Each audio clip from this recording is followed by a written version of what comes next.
Vamos abrir então a nossa Bíblia lá em Gênesis capítulo 5.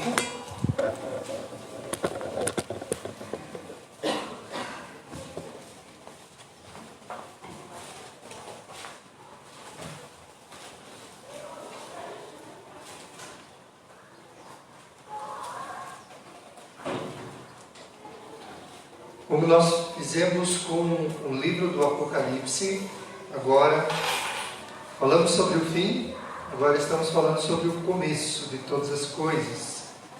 E como é bom estudar o livro de Gênesis, saber o porquê nós temos tantas dificuldades na nossa vida, ver quanto Deus é bondoso, saber que Ele nos fez para a honra e glória do nome dEle. O livro de Gênesis explica muita coisa para nós. Explica, de fato, quem nós somos, para onde vamos, né? O que devemos fazer para agradar a Deus. Então é no livro do Apocalipse que nós temos, ou melhor, do Gênesis, né?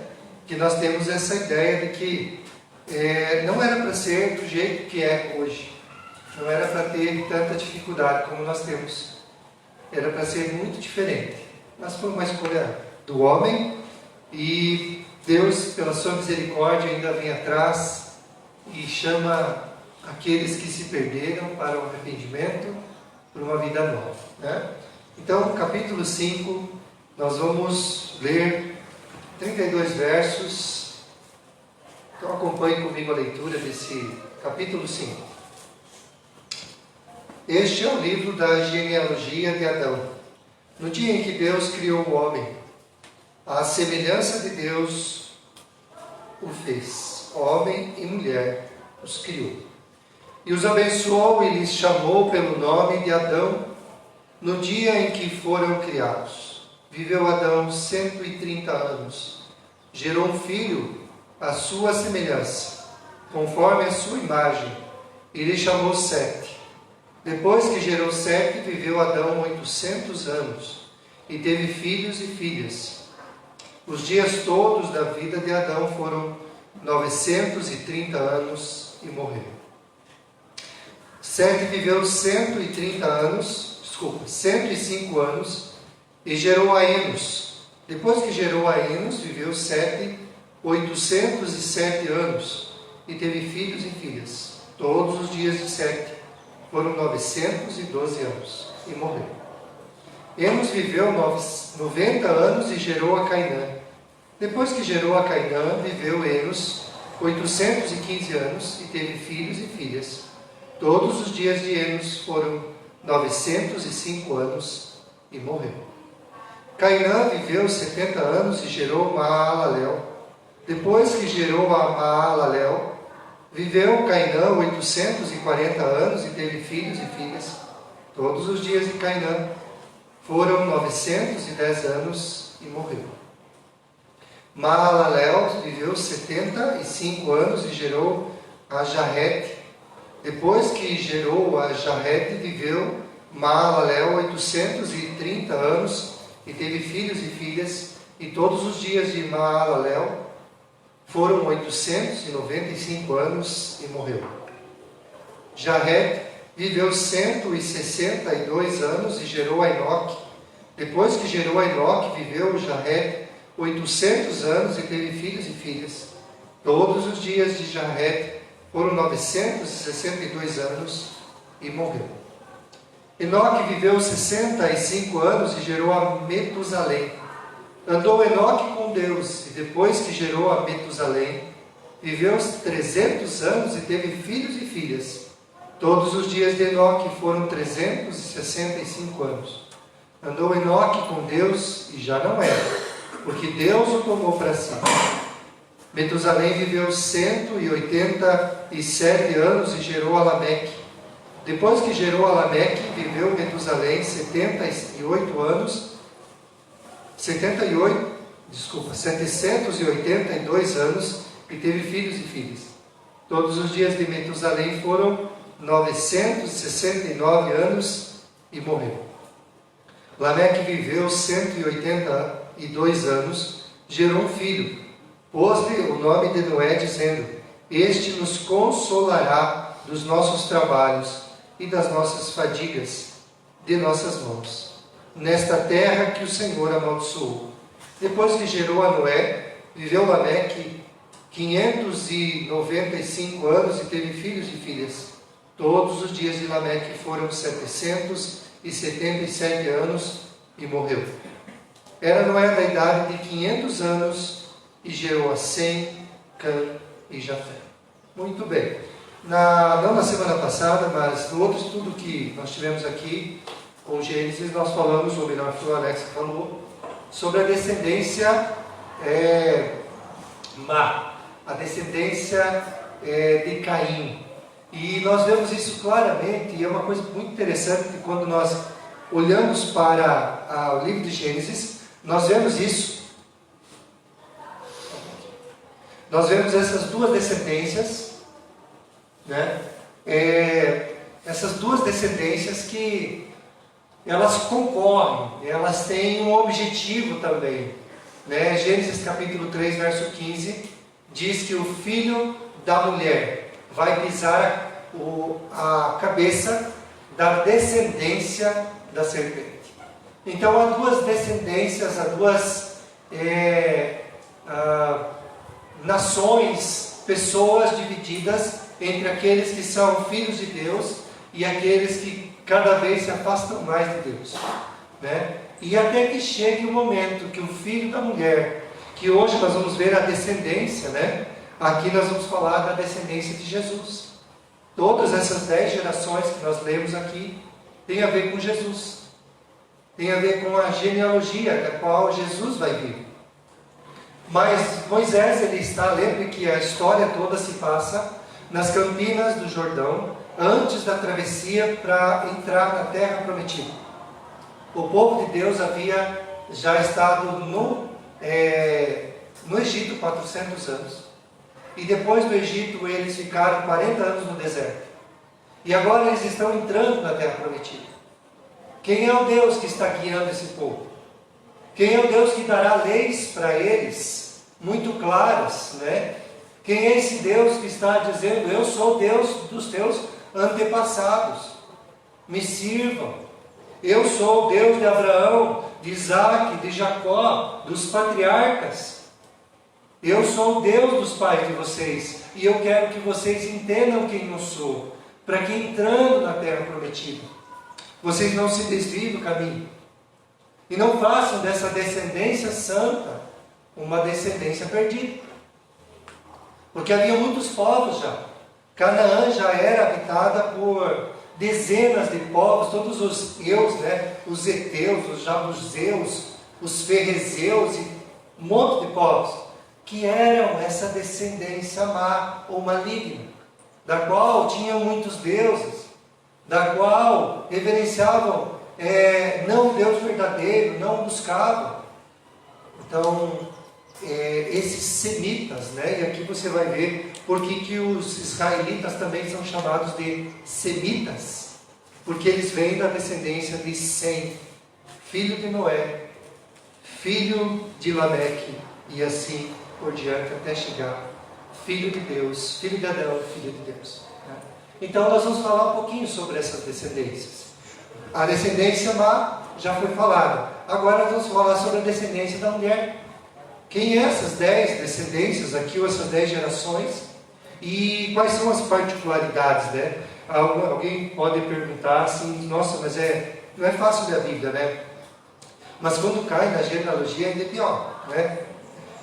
Quem já leu Números, quem já leu Crônicas, você pega uma sequência aí de genealogia, você diz, nossa, e fulano gerou ciclano, que não sei o que. Mas tem gente que se converte lendo genealogia. Porque se você ler essa genealogia aqui, você vai ver uma coisa bem particular. Todos eles morrem. E se todos morrem, quer dizer, eu preciso buscar aquele que é o Deus da vida. Esse Deus que não é Deus de mortos, mas de vivos, né? Então você pode e deve ler as Escrituras e ver que nessas genealogias, elas não são por acaso, elas não são para enfadar a nossa leitura, elas têm um objetivo. E hoje nós vamos ver isso de forma bem clara. Então, a descendência da serpente, de Caim, né, ela segue, e você vai ver umas coisas bem interessantes nessa descendência de Caim, né, os descendentes de Caim, capítulo 4, verso 17 em diante, né, ali nós temos profissões já sendo abordadas, aqueles que vão ser músicos e outras profissões, mas nós temos também um tal de Lameque, né, muito bravo. Lameque, ele tinha duas esposas, né, ele é o primeiro então que começa a ter essas mais de uma esposa, né, retirando aquele ensino principal que era a monogamia, né, ele já tem duas, então ele é um bígamo, então ele é dessa descendência. Vejam que tudo vem dessa descendência, e ele diz algumas coisas. Disse Lameque e suas esposas, Ada e Zilá, ouvi-me. Vós, mulheres de Lameque, escutai o que passo a dizer-vos. Matei um homem porque ele me feriu. Então, alguém fez alguma coisa para ele, ele já matou, ele nem feriu esse homem, ele usou da vingança. E um rapaz porque me pisou. Então, ele já está falando aqui, veja a maldade do coração do ser humano. E aí ele mesmo providencia uma vingança para quem matar ele. 7 vezes se tornará a vingança de Caim. De Lameque, porém, 70 vezes 7. Só para vocês terem uma ideia que ele também vê aquela maldição que havia de Caim, diz: quem me matar não é só 7 vezes como foi a maldição que Deus deu a Caim, mas 70 vezes. Então, a geração de Caim é essa geração que transgride a ordem de Deus, que busca tudo menos Deus, né? E essa descendência cada vez vai mais longe e tende a perseguir a descendência da mulher. Isso fica claro quando aqueles reis, né, quando o faraó, lá um pouco mais para trás, manda matar os filhos dos hebreus, os filhos dos semitas, né? Isso também fica claro quando Herodes, o rei que era de toda a região da Judéia, Galiléia, no tempo de Jesus, manda matar os meninos para matar o próprio Jesus. Então essa perseguição da descendência de Caim contra a descendência da mulher, ela é clara, porque é Jesus que vai pisar a cabeça da serpente, e é Jesus que vai fazer justiça também a todos aqueles que sofrem por conta dessa perseguição. Então não espere do mundo um passar a mão na sua cabeça, dizer que legal você está buscando a Deus. Não, dificilmente você terá isso. Você terá desprezo, você terá dificuldades, porque se em algum lugar alguém está fazendo alguma coisa errada, e eles te chamam para fazer parte também disso que é errado, e você diz não, você vai ser perseguido.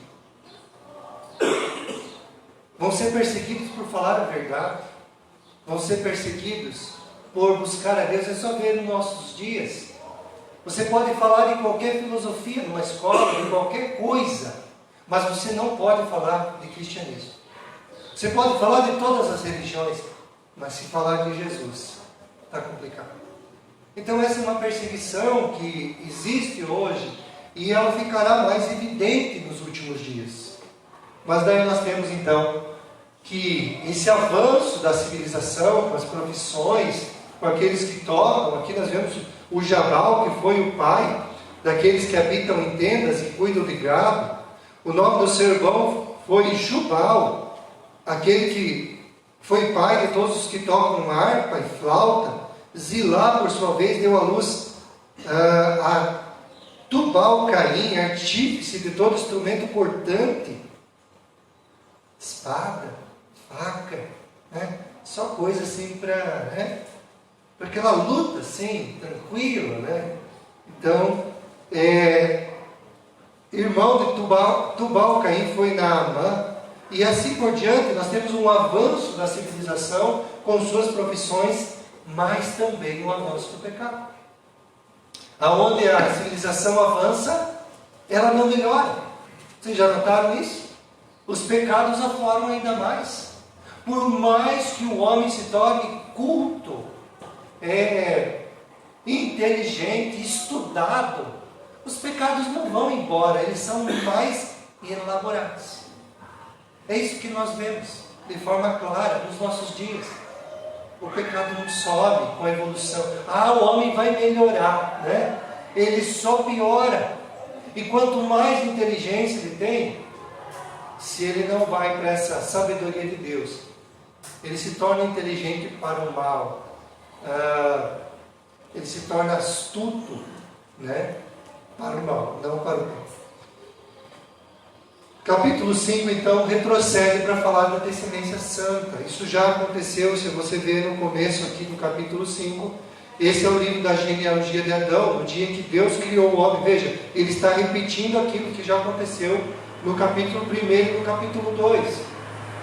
E como o homem foi feito, então ele está retrocedendo para falar dessa descendência santa. E aí nós temos uma estrutura bem clara nesse capítulo, quer ver? São 10 parágrafos, do 3 ao 32, mostrando 10 gerações. A mesma estrutura, vejam bem. Nasceu fulano, gerou ciclano, viveu tanto tempo, teve filhos e filhas, o tempo de vida total foi tal, e morreu. Todos terminam com a mesma expressão, mostrando o quê? Que aquela maldição, aquela sentença que foi dada lá no jardim, se comeres o fruto da árvore, morrerás. No dia que Adão comeu, no dia que Eva comeu também, o fruto daquela árvore, eles começaram a morrer. E isso se concretizou com o tempo. Eles não caíram, como eu digo, duro no chão quando morderam aquele fruto. Não. O que aconteceu na hora foi uma separação entre o Criador e Adão e Eva. Mas a partir daquele momento eles começaram a morrer. Eles já morreram espiritualmente porque estavam separados do Criador. Mas fisicamente isso ia acontecer com o tempo. Demorou até, né? Nós vamos ver que o Adão, quantos anos viveu? Todos os dias da vida de Adão foram 930 anos. Mas chegou um momento que a sentença se cumpriu. E a morte passou a todos os homens, porque todos pecaram. Então o avanço da civilização é também o avanço do pecado. O homem não melhora, e por último, a sentença é confirmada. Porque do pó foi feito e do pó voltarás. E não adianta. Quem é o homem, por mais rico, inteligente, sábio, que tenha posses, que tenha tudo que precisa, mas não adianta. Chegou o dia, vai ser chamado. E quando é chamado, não tem como comprar ninguém, não tem como ter os melhores hospitais, os melhores. Pode até dar aquela, né? Ir mais um tempo, tem muito recurso, vai aqui, vai lá, faz os melhores tratamentos, mas chega uma hora que não tem. A morte chegará a todos. É uma sentença que foi dada, porque o pecado passou a todos os homens. Então essa sentença, essa estrutura, você vai ver em todas as 10 gerações. O que viveu menos? 365 anos. O que viveu mais? Metusalém, 969 anos. Quase 1000. Já pensou? Já? E alguém pergunta assim, mas pastor, de fato isso aconteceu? São anos mesmo, como nós temos hoje? Olha, nós entendemos que sim. Nós entendemos que os pré-diluvianos, esses homens que viveram antes do dilúvio, viveram não apenas tudo isso que a Bíblia diz que vivem, ou que viveram, mas que viveram todo esse tempo mesmo, e nos parece que eles tinham algo assim que retardava um pouquinho o envelhecimento. Então alguma coisa Deus colocou neles mesmos, e eles foram então sendo longevos, né? Eles tinham longevidade. Você pode ver que eles vão gerar filhos com 70, cento e poucos anos. A adolescência, a juventude, a velhice, tudo era mais demorado. E tudo indica pelo estudo que nós temos nas Escrituras que eles realmente viveram tudo isso. Todos esses anos. E depois do dilúvio, como foi também uma sentença do próprio Deus, dizendo, não é bom que o homem viva todo esse tempo. E o motivo é claro. O que diz antes que a gente falou, que o pecado também avança. Você já imaginou um homem vivendo 70 anos? Quantos pecados? A gente já fez até conta aqui, né? Se você fosse uma pessoa tão boa, e eu também, 3 pecadinhos por dia, mas você tem que ser, olha, uma pessoa muito boa. Multiplique isso pela semana, multiplique isso pelo mês, 21, vezes, vamos ver, 20 aí, né? 7 vezes 3, 21, 20. Vezes 4, 80. Vamos arredondar para 100 para ficar melhor a conta. Mas você tem que ser muito bonzinho. Então, por mês nós temos 100 pecados. Vezes o ano nós temos 1.200. Multiplique pela sua idade. Então, imagine um homem que vivia 70 anos ou alguém que vivia 700 anos. Quanto mais pecado, mais sentença. A Bíblia diz que existe um salário. O salário do pecado é a morte. Então, a gente vê, depois, claro, a gente não vai falar sobre isso hoje, mas o Noé, a corrupção do gênero humano e a descida dessa quantidade de anos foi algo que Deus também colocou para parar toda essa pecaminosidade do ser humano. Né? Você vai ver que os pós-diluvianos são homens que vão viver até 120 anos. Mas os que viveram antes, viveram muito tempo. Então nós temos aí 365 anos, nós temos quem? O Enoque. E por que ele viveu tão pouco tempo? Pouco tempo, hein? Por que ele viveu tão pouco tempo? O que aconteceu com o Enoque? Ele morreu? Ele não morreu, ele é um dos 2 das Escrituras que não passaram pela morte. Nós temos o Elias e nós temos o Enoque. Nós vamos falar um pouquinho sobre Enoque também. Mas o tempo que ele passou nessa terra foi 365 anos. E o que mais? Metusalém, 969 anos. Nessas 10 gerações, pelo menos aqueles que são referidos. Porque nós temos muitos outros que não estão aqui. E nós não sabemos quanto tempo eles viveram. Mas vamos lá. A causa, então, nós não sabemos, mas o propósito é, com certeza, por que eles viveram tanto? Essa pergunta que está aqui, né? Para transmitir a história. Que história? Ela era passada de pai para filho. E se alguém quisesse voltar e falar com Adão, veja, ele tinha 900 e poucos anos. Ele fez parte da geração de muita gente que está aqui. Muita gente. Estava nascendo e daí a pouco já podiam chegar lá, mas quem é o Adão? O Adão é fulano, ele pode contar a história bem direitinho. Realmente. Eu e Eva estávamos no jardim. E aconteceu isso, dessa forma, desse jeito, foi assim, assim. A tradição oral foi dada desta forma para que pudesse ser depois escrita por Moisés. Então nós temos aqui muitos anos para passar a mesma história de pai para filho. O que de fato aconteceu nos primeiros dias.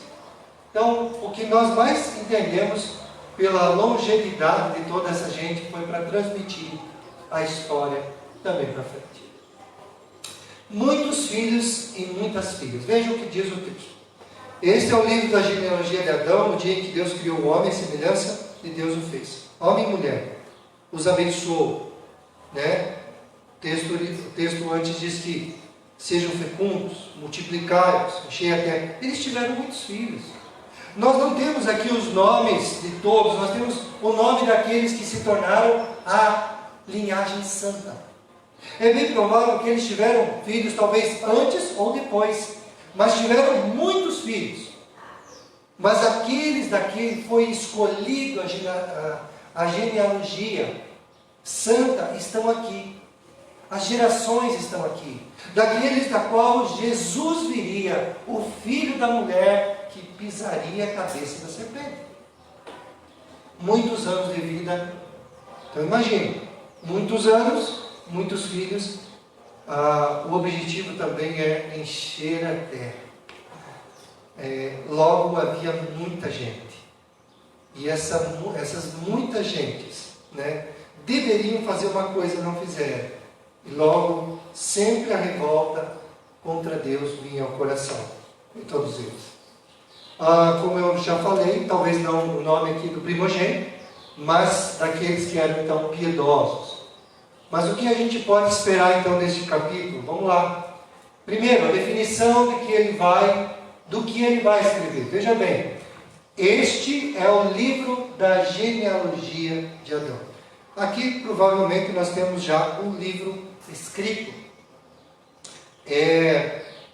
Já não é mais tradição oral, já é um livro escrito. Este é um livro que foi usado depois por alguns homens de Deus. Por exemplo, uma fonte escrita, né? 1 Crônicas, capítulo 1, verso de 1 a 4, nós temos uma lista idêntica da qual nós temos aqui. Então o autor de Crônicas, ele pega esta lista dizendo realmente ela é uma lista fiel, fidedigna, da qual vem o Filho de Deus. É daqueles que estão voltando, né, do cativeiro babilônico. Sim, são esses. É esse o povo de Deus. E ele usa uma lista idêntica. Nós temos também Lucas, o historiador, usando também para falar que Jesus veio dessa descendência. Isso está lá em Lucas capítulo 3, verso 36 a 38. A lista novamente idêntica, as 10 gerações, para falar que Jesus veio desta lista de pessoas. Então a própria Escritura diz essa lista é fidedigna. Ela é fiel. De fato foi assim que aconteceu. Então nós temos outros autores usando a mesma lista, dizendo, realmente, podem entender que ela é verdadeira. Bom, a definição do que ele vai escrever. Ele reconta a história da criação, em primeiro lugar. Deus criou a sua semelhança. Veja, aqui ele omite a palavra imagem, né? E nós já sabemos que a ideia de imagem não é imagem física, mas é imagem de atributos. A semelhança de Deus. Foi assim que ele criou o homem, Adão e Eva. Diz o texto: Deus criou o homem à semelhança de Deus o fez. É de atributos. É um Deus que tem eternidade. É um Deus que pensa. É um Deus que tem emoções. E tudo isso é um Deus que se comunica. Tudo isso ele colocou no ser humano. Imagem, semelhança dele no homem. Não é idêntico, claro, nós não somos deuses. Mas é uma imagem, uma semelhança desse Deus que ele colocou em nós.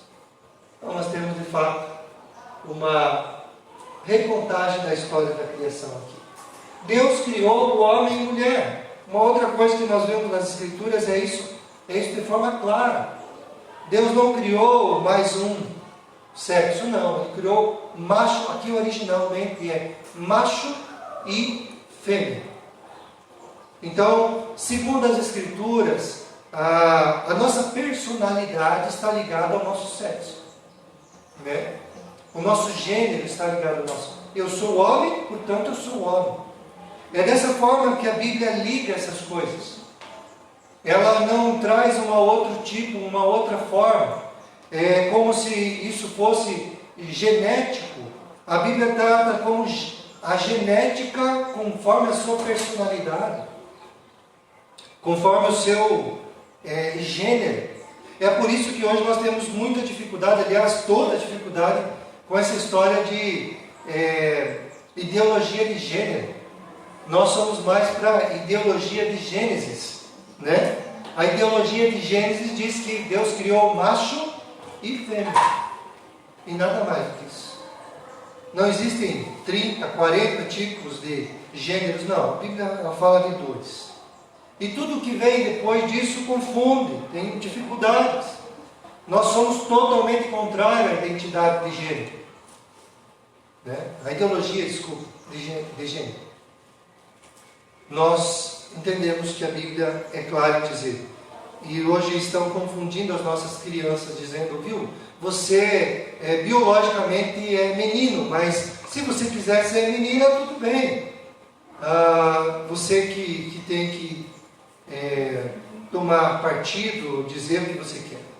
A Bíblia ela é contrária a isso. A Bíblia fala que você está ligado, o teu gênero, a ser macho ou ser fêmea.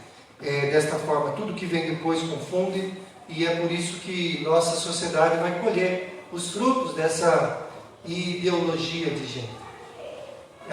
E os pais cristãos devem combater isso. Devem combater isso nas suas casas. Não é normal.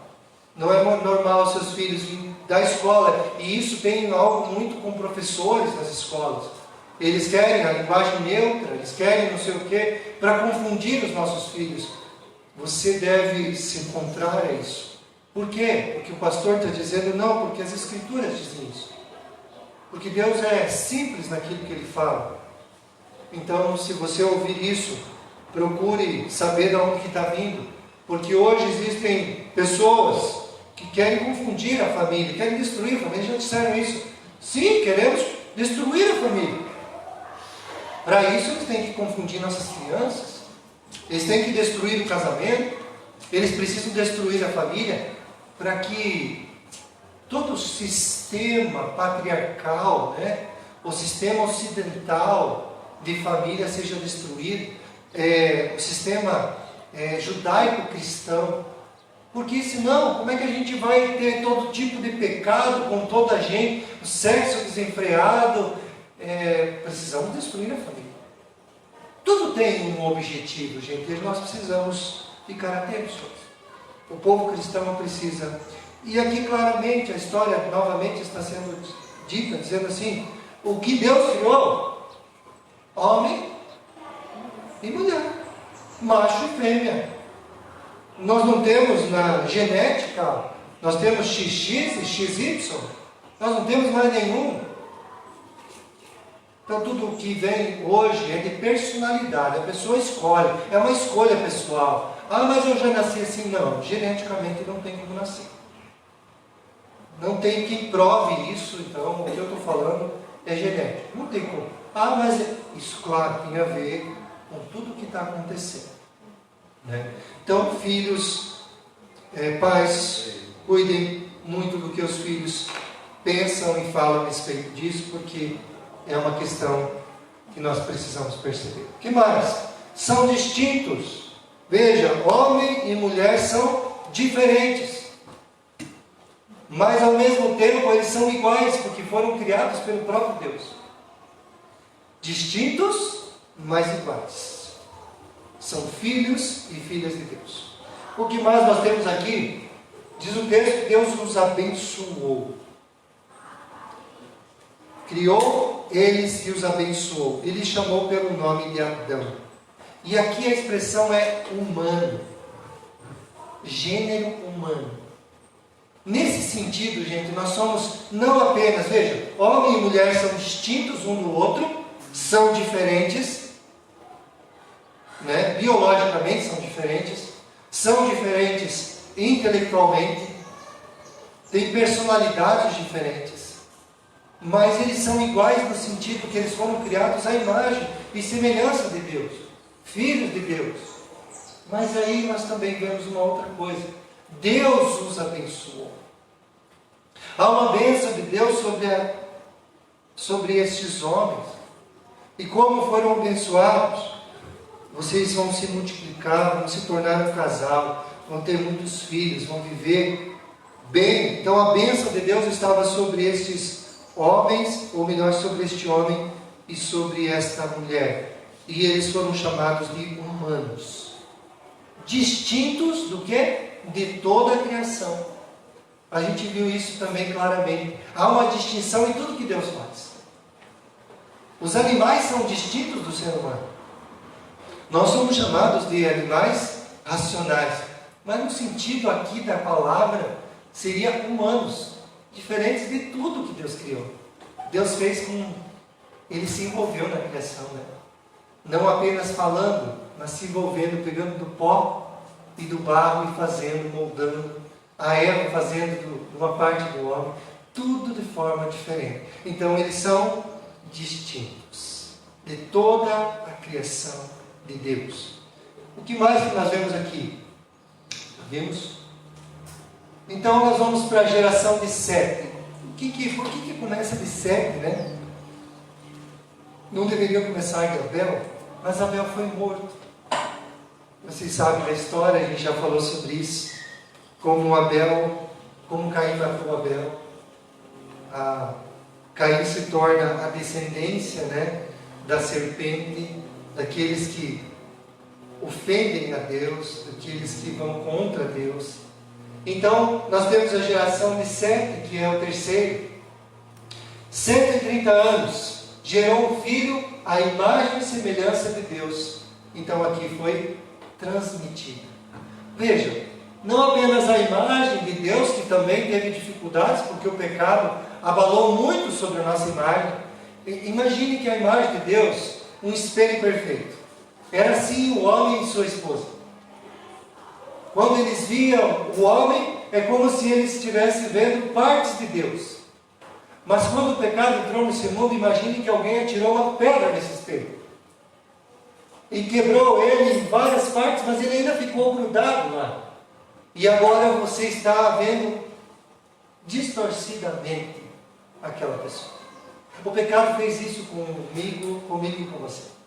Ele está distorcendo a imagem de Deus, porque muitas vezes nós queremos ser bons. Paulo disse, o bem está em mim, mas não porém para efetuá-lo, fazer.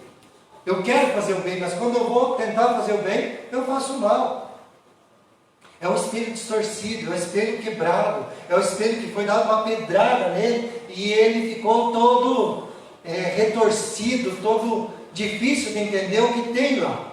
Mas ainda existe uma imagem sendo refletida. A imagem de Deus foi transmitida com os filhos de Adão. Mas não apenas a imagem foi transmitida, o pecado também. Romanos diz que o pecado passou a todos os homens. Adão não transmitiu apenas a imagem de Deus, transmitiu também o pecado para os seus filhos. Isso está dentro de nós, isso faz parte de nós. Ninguém hoje toma uma decisão de dizer, eu não quero ser filho de Adão. Você é filho de Adão. E por que você é filho de Adão? Porque você peca. E eu também. Nós mentimos. Nós falamos coisas que não deveriam, nós pensamos coisas que não deveriam, nós não fazemos o que deveríamos. O pecado está em nós. A gente até minimiza isso um pouco, dizendo, eu não sou tão pecador assim, tudo bem. Mas não tem como fugir do pecado. Escolha hoje não pecar mais. Para ver se você consegue. A escravidão do pecado foi transmitida para todos os filhos de Adão, inclusive para Sete. Mas Sete precisava fazer uma coisa, já desde o começo, buscar a Deus e o antídoto contra esse veneno. É interessante pensar que foi uma serpente que transmitiu isso, o veneno. E esse veneno está sendo transmitido. Todos os filhos que nascem tem veneno dentro deles e vai matá-los. E eles precisam, todo veneno precisa de um antídoto. O antídoto é o sangue de Cristo. A fé no poderoso Senhor Jesus. É isso que vai curar você, é isso que cura a mim, desse veneno que há dentro de mim, para que eu me torne essa descendência santa da parte de Deus. 800 anos depois de Sete, 930 anos ele viveu e voltou ao pó. A morte também bateu a porta de Sete. Segunda geração, né?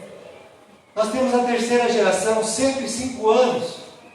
Enos, ele tinha quando gerou o filho que reformou o culto a Deus. Veja, Sete já começa a buscar a Deus. Adão já havia transmitido como Deus gostaria de ser cultuado. Abel já faz um culto, um sacrifício a Deus. Todos os elementos de culto nós temos nessas 10 gerações. Adão já ensina a Abel que Deus quer um sacrifício, que pega o melhor do rebanho e faça o sacrifício a Deus, mostrando que um dia o Cordeiro de Deus seria morto. Então o culto a Deus está sendo, como eu posso usar assim?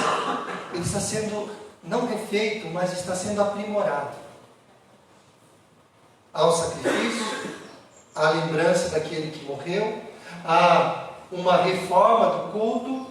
Provavelmente é Enos que começa a colocar talvez uma música, né? Já havia o Jubal lá que já tinha feito instrumentos musicais, né? O sacrifício, as orações, falar com Deus. Então ele está sendo aprimorado o culto a Deus com essas gerações.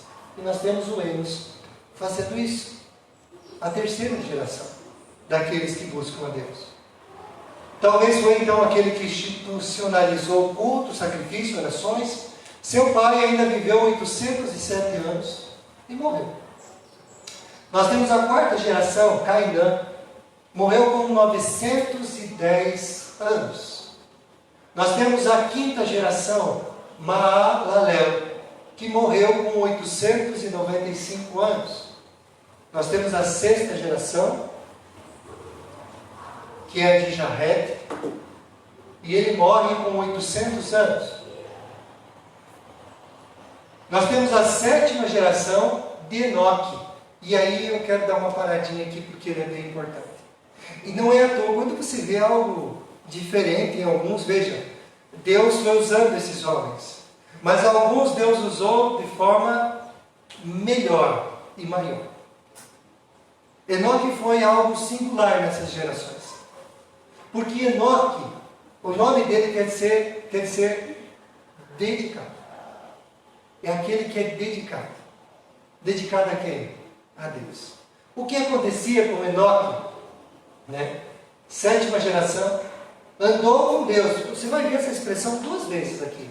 E Enoque andou com Deus. O que é andar com Deus?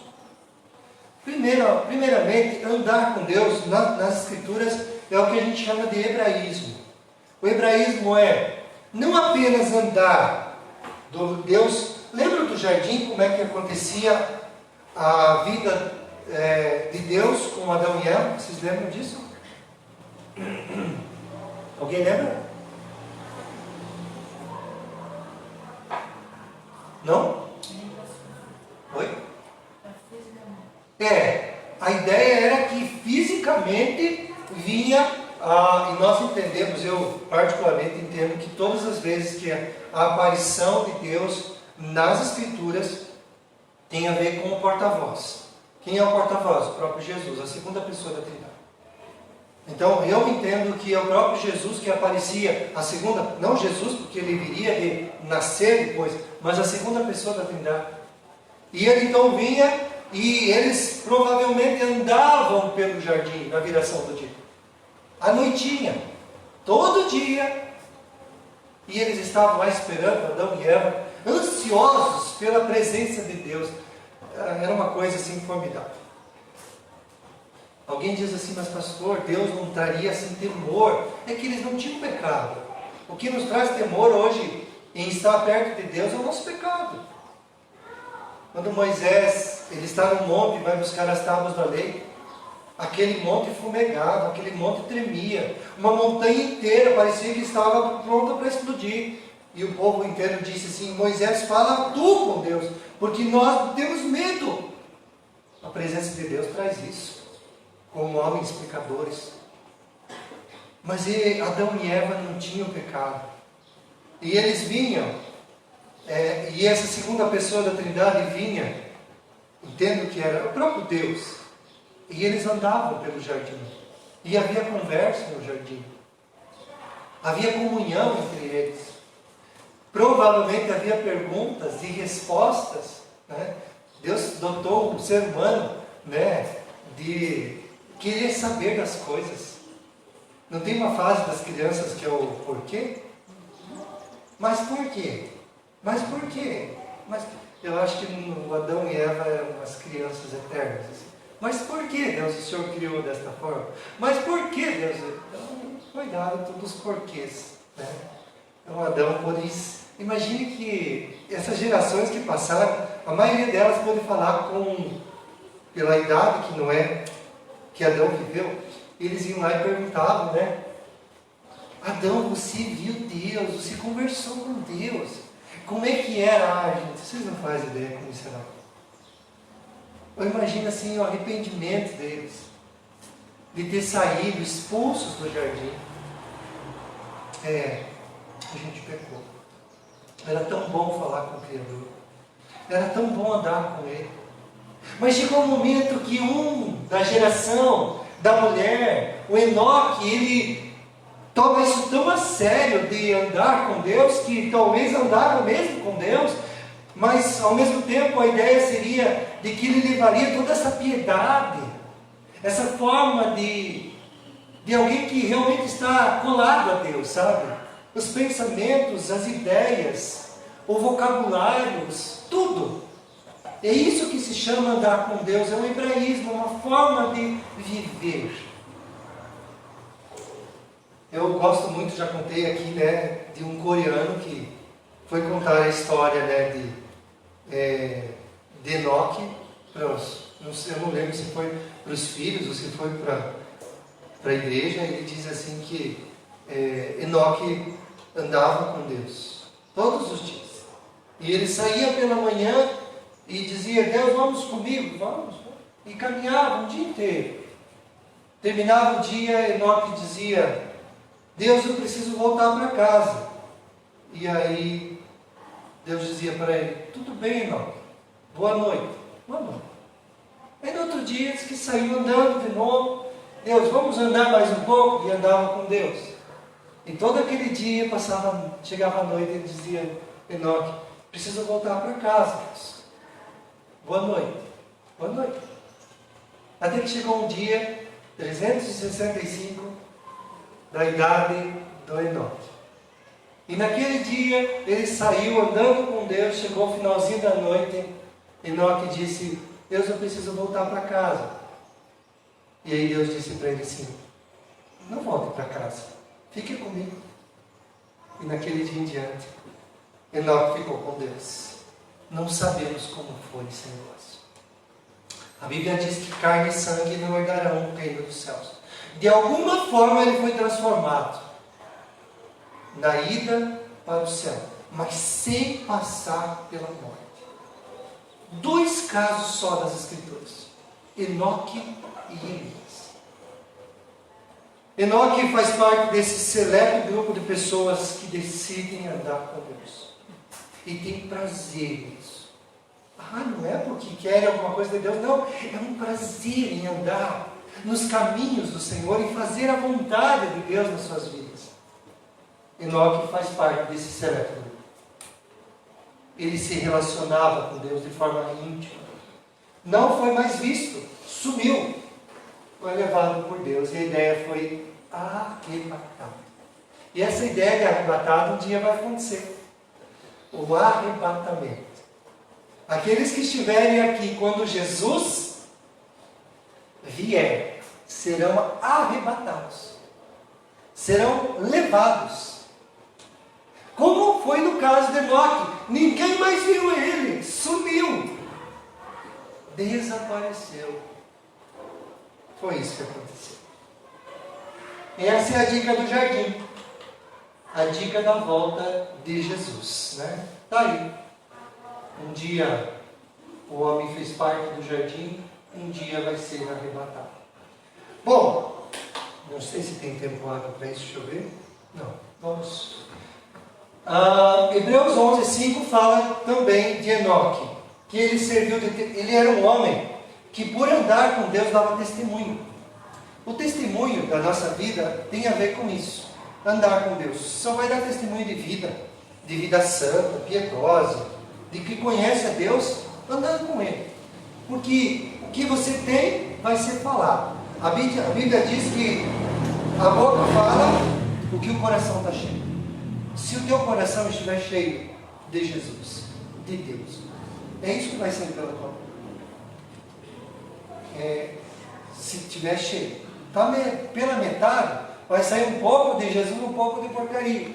Está vazio, vai sair só porcaria. Não tem jeito. É assim que funciona. Então, Hebreus 11:5 diz que Enoque deu testemunho de vida. A vida dele foi uma vida de testemunho. Já em Judas, que não é o Judas Iscariotes, é um capítulo só, né, lá perto do Apocalipse. Judas, no verso 14 e 15, fala que ele foi um profeta. É isso mesmo. Ele profetizou. Veja, tudo isso Enoque foi um testemunho, um profeta. E este homem andava com Deus. Daí nós temos a 8ª geração, que é o Metusalém. Aí está Matusalém, mas é Metusalém. Quase mil anos, gente. Já pensou? Mais um pouquinho, chegava a 1000. É vida, né? Mas a morte também chegou para ele. 969. E alguém dizia, eu acho que o Metusalém vai passar. Você não fala assim para alguém que está perto do 100 anos? Vai passar dos 100 anos, né? Até agora foi esquecido. Foi esquecida, né? E alguns passam. Alguns chegam ali na beiradinha, 99 anos. O Metusalém estava assim quase nos 1000. Mas Deus diz assim, tem que se cumprir aquilo que foi dito. E a morte também chegou para Metusalém. Provavelmente, dizem alguns historiadores, que ele morreu no ano do dilúvio. Não no dia do dilúvio, mas no ano do dilúvio.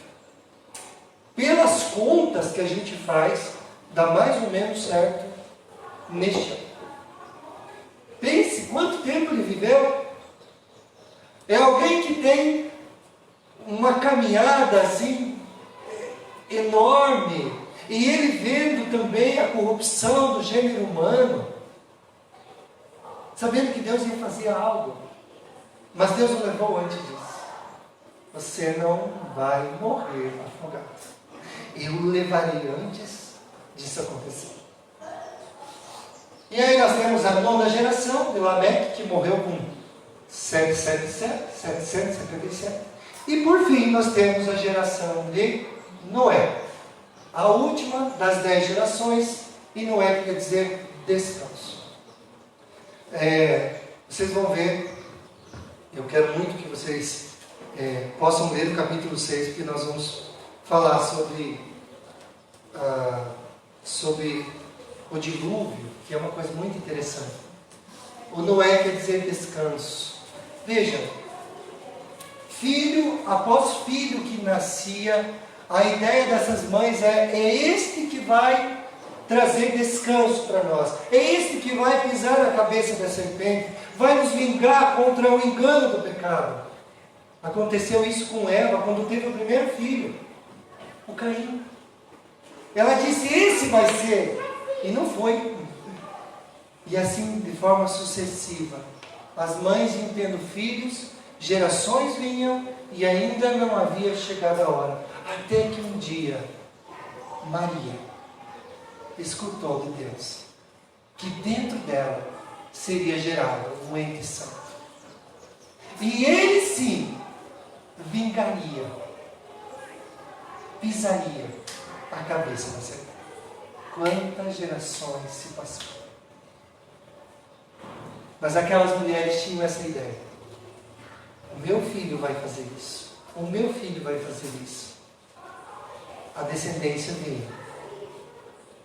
A esperança da chegada do Messias. Eles tinham essa esperança. 3 filhos, diferentes dos outros, porque os outros foi falado assim, e teve, gerou fulano de tal. Mas desses, Noé vai falar de 3.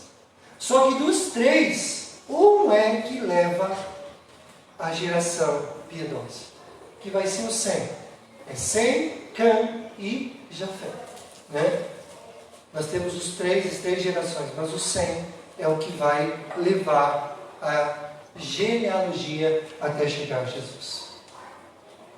500 anos ele viveu. Pode ter dito ou ter tido filhos antes disso, mas os 3 eram fiéis. E depois um deles se desvia. Veja como é fácil se desviar do caminho de Deus. Alguém já disse assim: se você está em pé, cuide para que não caia. É muito fácil cair, é muito fácil eu cair do que eu puxar alguém para cima. É muito mais fácil quem está embaixo me puxar. A gente fala muito isso para os jovens, para os adolescentes. Cuidado com as companhias, porque é mais fácil você ser puxado para baixo do que você puxar alguém para cima. Veja o esforço que tem, mas agora puxar alguém para baixo é mais fácil. Cuide para que não caia. 500 anos, os 3 filhos, e os 3 então levam. Vamos concluir então. Moisés, lembrem da cena, Moisés está acampado nas margens do Jordão. Aqui está faltando a cena, desculpa gente, Moisés está faltando a cena, mas depois a gente resolve. O que ele queria? Mostrar a continuidade da geração de Deus. Quem é essa geração, sabe? Quem são aqueles que vão, de fato, trazer a linhagem do próprio Jesus? Mas uma outra coisa era para dizer para aqueles semitas, hebreus, por que a morte existe? Por que a morte é tão traumática? Por que ela está nesse mundo? Não era para ser assim, eu sempre digo isso. Mas ela entrou nesse mundo para separar. Não era, Deus não queria que isso acontecesse, não dá para contar ou culpar Deus por causa da morte. A morte é uma escolha do ser humano. Ela não é uma questão biológica, apenas. Foi uma escolha. É uma escolha que eu... Opa! Quebrei. Então a morte, ela passou a todos os seres humanos. A morte é uma realidade. A morte vai chegar para mim e para você. E longe de ser uma tragédia, em primeiro lugar, ela é um aviso de Deus. A morte não vai acabar com você. Não é aniquilação. Você ainda vai viver depois.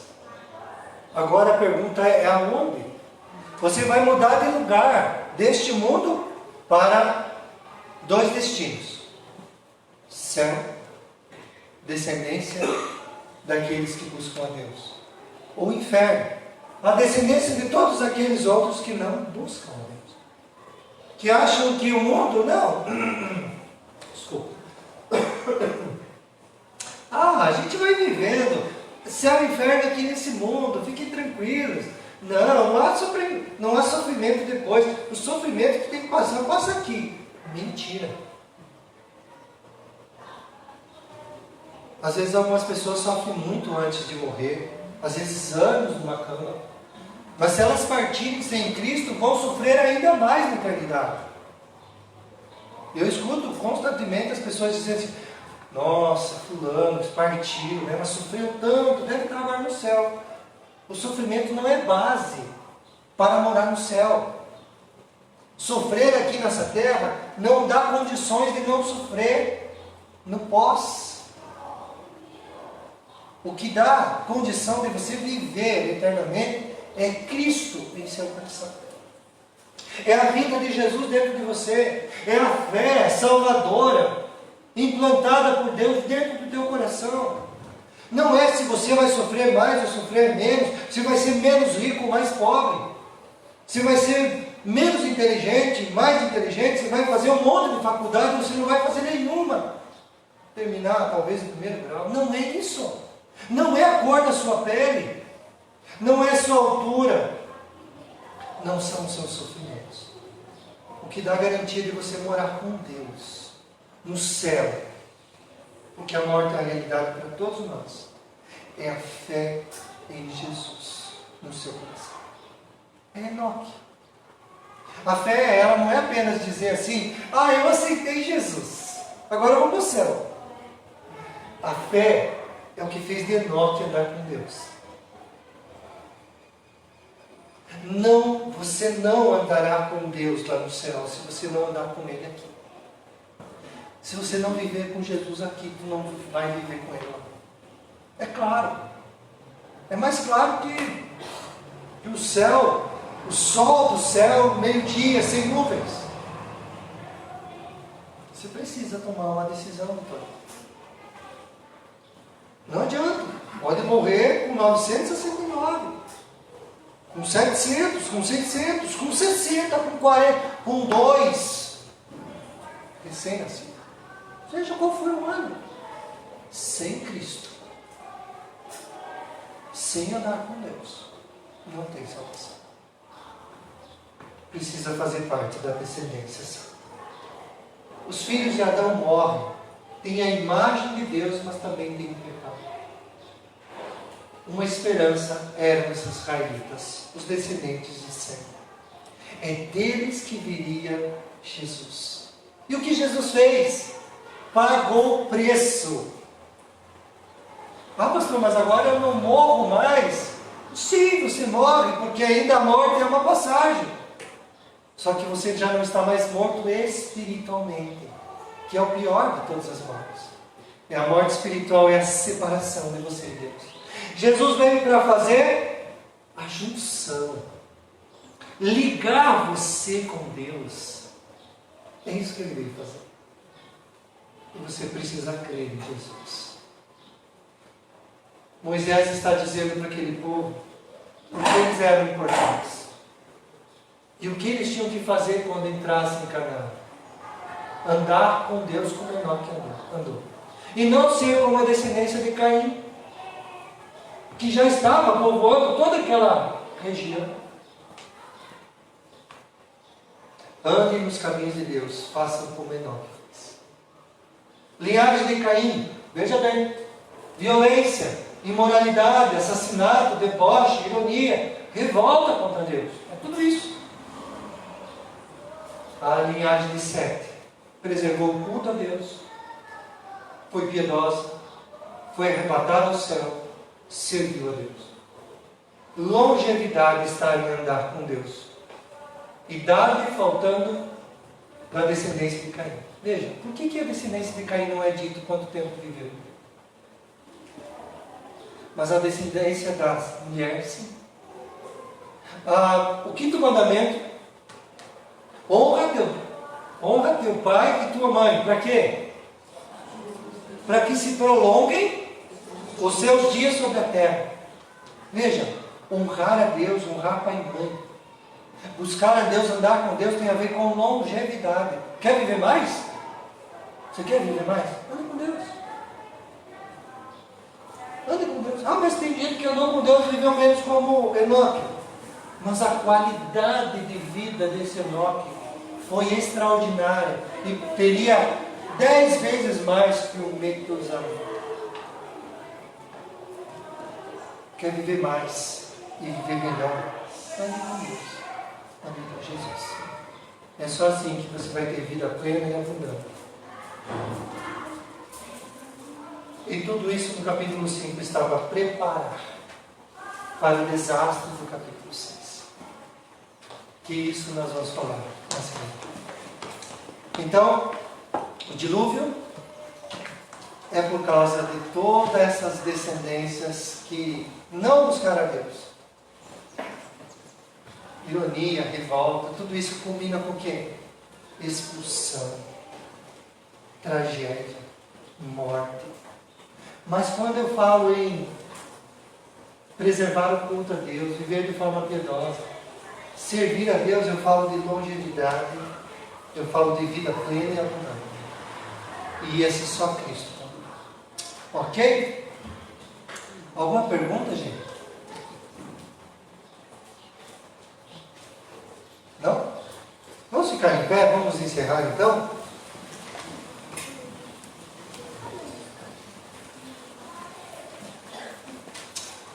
Pai, eu quero agradecer ao Senhor por esta mensagem desta manhã. Talvez o que ficou mais claro nessa manhã é que todos nós vamos morrer um dia. Mas também que aqueles como Enoque, como essa genealogia que a gente falou, de pessoas que andaram contigo, alguns foram arrebatados desse mundo, porque esse mundo não dá conta para eles, porque resolveram viver para Deus, se render a Jesus, se converter nos seus maus caminhos. Eu oro, Deus, por essa manhã, para que todos que estão aqui, e todos aqueles que estão nos vendo, e que nos verão, quem sabe, daqui uns dias, possam entender que Jesus é a única solução para a nossa vida. E que andar com Deus tem a ver com andar com Jesus. Render-se a Ele. Que possamos ser como Enoque foi, que decidiu na sua vida que honraria a Ti. E que apesar de todas as afrontas, apesar de tudo que iriam tirar a chacota dele, zombar dele, por ser filho de Deus e por andar nesse caminho, resolveu não se contaminar com esse mundo.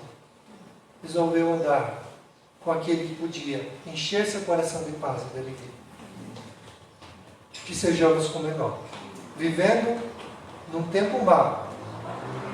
Um dia, não mais o dilúvio virá. A gente sabe que com água não será mais destruído esse mundo. Mas um dia o juízo de Deus chegará novamente. Aqueles que estiverem com Cristo serão poupados, arrebatados, como um dia Enoque foi. Que possamos ter essa fé. A fé desses homens que viveram com Deus. Como Noé também, que o Senhor sorriu com a vida dele. Ó Deus, nos ajuda a ser assim. Nós precisamos de ajuda. É em nome de Jesus que eu oro. Amém. Amém, gente. Deus abençoe. Bom domingo para vocês e até amanhã.